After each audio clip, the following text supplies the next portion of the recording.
वृंदावन में कालिया और धनुक का सामना करने के कारण दोनों भाइयों की ख्याति के चलते कंस समझ गया था कि ज्योतिष भविष्यवाणी अनुसार इतने बलशाली किशोर तो वसुदेव और देवकी के पुत्र ही हो सकते हैं। तब कंस ने दोनों भाइयों को पहलवानी के लिए निमंत्रण दिया, क्योंकि कंस चाहता था कि इन्हें पहलवानों के हाथों मरवा दिया जाए। लेकिन दोनों भाइयों ने पहलवानों के शिरोमणि चाणूर और मुश्तिक को मारकर कंस को पकड़ लिया और सबके देखते देखते ही उसको भी मार दिया। कंस का वध करने के पश्चात कृष्ण और बलदेव ने कंस के पिता उग्रसेन को पुनः राजा बना दिया। उग्रसेन के 9 पुत्र थे, उनमें कंस ज्येष्ठ था। उनके नाम हैं न्यगरोध, सुनामा, कंक, शंकु, अजभू, राष्ट्रपाल, युद्धमुष्टि और सुमुष्टिद। उनके कंसा, कसवती, सतंतु, राष्ट्रपाली और कंका नाम की 5 बहनें थीं। अपनी संतानों सहित उग्रसेन को कुरुवंश में उत्पन्न हुए कहे जाते हैं और उन्होंने व्रजनाभ के शासन संभालने के पूर्व तक राज किया। कृष्ण बचपन में ही कई आकस्मिक दुर्घटनाओं का सामना करने तथा किशोरावस्था में कंस के षड्यंत्रों को विफल करने के कारण बहुत लोकप्रिय हो गए थे। कंस के वध के बाद उनका अज्ञातवास भी समाप्त हुआ और उनके सहित राज्य का भय भी। तब उनके पिता और पालक ने दोनों भाइयों की शिक्षा और दीक्षा का इंतजाम किया। कंस के वध के बाद कृष्ण और बलराम दोनों भाइयों को गुरुकुल भेजा गया, जहां उन्होंने अपने गुरु संदीपनी मुनि से शिक्षा प्राप्त की। संदीपनी मुनि का आश्रम अवंती, वर्तमान उज्जैन में स्थित था। वहां उन्होंने वेद, शास्त्र, अस्त्र शस्त्र और जीवन की अन्य महत्वपूर्ण विद्या का अध्ययन किया।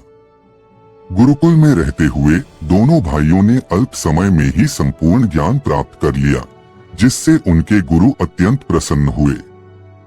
गुरुकुल में अध्ययन समाप्त होने के पश्चात कृष्ण और बलराम ने गुरु दक्षिणा के रूप में संदीपनी मुनि के खोए हुए पुत्र को पुनः जीवित करके उन्हें वापस कर दिया।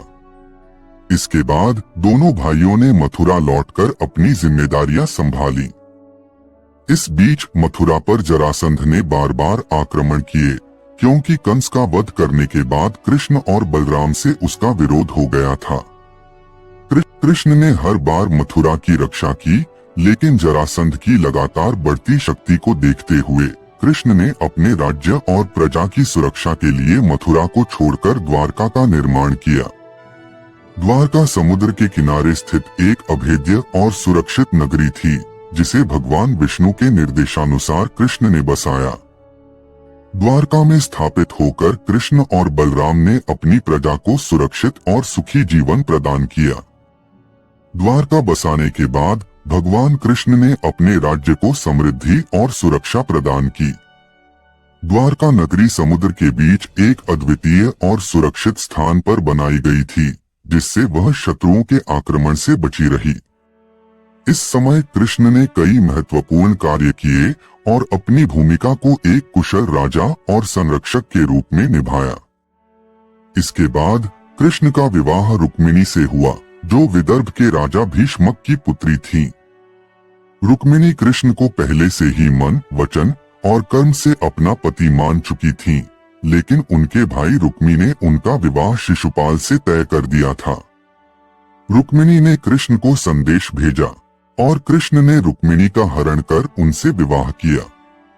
रुक्मिणी के साथ साथ कृष्ण की और भी कई पत्नियां थीं, जैसे सत्यभामा, जाम्बवती और कालिंदी, जिनसे उनके पुत्र पुत्रियां हुए। इस बीच कृष्ण का सबसे महत्वपूर्ण योगदान महाभारत के युद्ध के दौरान था। जब पांडवों और कौरवों के बीच संघर्ष बढ़ा, तो अर्जुन के साथ कृष्ण की मित्रता और मार्गदर्शन ने महाभारत की कथा को नया मोड़ दिया। युद्ध के आरंभ में अर्जुन जब युद्ध लड़ने से मना कर देते हैं, तब भगवान कृष्ण ने उन्हें गीता का उपदेश दिया, जो आज भी जीवन और धर्म का महत्वपूर्ण मार्गदर्शन है। महाभारत के युद्ध में कृष्ण ने अर्जुन का सारथी बनकर उन्हें जीत दिलाने में मदद की, लेकिन स्वयं किसी भी प्रकार से हथियार नहीं उठाए। उनकी नीति और मार्गदर्शन के कारण पांडवों ने अंततः कौरवों पर विजय प्राप्त की। महाभारत युद्ध के बाद कृष्ण ने धर्म और न्याय की पुनः स्थापना की। महाभारत के युद्ध के बाद जब यदुवंशियों में आपसी संघर्ष बढ़ने लगा, तब अंततः यादवों का संहार हो गया। द्वारका भी समुद्र में डूब गई और भगवान कृष्ण ने अपना अवतार पूरा कर पृथ्वी से अपने धाम को प्रस्थान किया। उनके प्रस्थान के साथ द्वापर युग का अंत हुआ और कलयुग का आरंभ हुआ। भगवान कृष्ण के प्रस्थान के बाद यदुवंश का विनाश हो चुका था और द्वारका समुद्र में विलीन हो गई थी। इसके साथ ही द्वापर युग का अंत हुआ और कलयुग का आरंभ हुआ। कृष्ण के प्रस्थान के बाद अर्जुन ने यादव स्त्रियों और शेष बचे यादवों को सुरक्षित हस्तिनापुर ले जाने का प्रयास किया, लेकिन मार्ग में कुछ डाकुओं ने हमला कर दिया और अर्जुन, जो कभी अपराजेय योद्धा थे, अपनी दिव्य शक्तियों को खो चुके थे। वह उन यादव स्त्रियों की रक्षा करने में असमर्थ रहे और यदुवंश की शेष बची हुई शक्ति भी खत्म हो गई। इस घटना से यह संकेत मिलता है कि कृष्ण के पृथ्वी से प्रस्थान के साथ ही अर्जुन और अन्य पांडवों की शक्ति भी घटने लगी थी। इसके बाद पांडवों ने अपने पोते परीक्षित को हस्तिनापुर का राजा बना दिया। परीक्षित अर्जुन के पुत्र अभिमन्यु के पुत्र थे और उनके राज्य में कलयुग ने धीरे धीरे अपने पैर पसारने शुरू कर दिए थे। पांडवों ने अपने जीवन के अंतिम समय में सांसारिक जिम्मेदारियों का त्याग कर दिया और स्वर्गारोहण के लिए हिमालय की यात्रा पर निकल पड़े। इस यात्रा को महाप्रस्थान कहा जाता है। एक एक कर सभी पांडव रास्ते में अपनी शरीर त्यागते गए और अंत में केवल युधिष्ठिर अपने धर्म और सच्चाई के कारण स्वर्ग तक जीवित पहुंचे। भगवान कृष्ण के जीवन और उनके उपदेशों का प्रभाव सदियों तक बना रहा, विशेष रूप से उनके द्वारा दिया गया भगवद गीता का ज्ञान। यह उपदेश आने वाली पीढ़ियों के लिए मार्गदर्शन का स्रोत बना रहा। गीता में दिए गए धर्म, कर्म और मोक्ष के सिद्धांत जीवन के विभिन्न पहलुओं पर गहराई से प्रकाश डालते हैं और इसे मानवता के लिए एक अमूल्य धरोहर के रूप में माना जाता है। इस प्रकार भगवान कृष्ण का जीवन और उनकी लीलाएं मानवता को धर्म, सत्य, प्रेम और कर्तव्य का मार्ग दिखाती हैं, जो युगों युगों तक प्रेरणा देती रहेंगी। दोस्तों, आपको ये वीडियो पसंद आई तो वीडियो को लाइक और चैनल को सब्सक्राइब करके एक प्यारा सा कमेंट कर देना।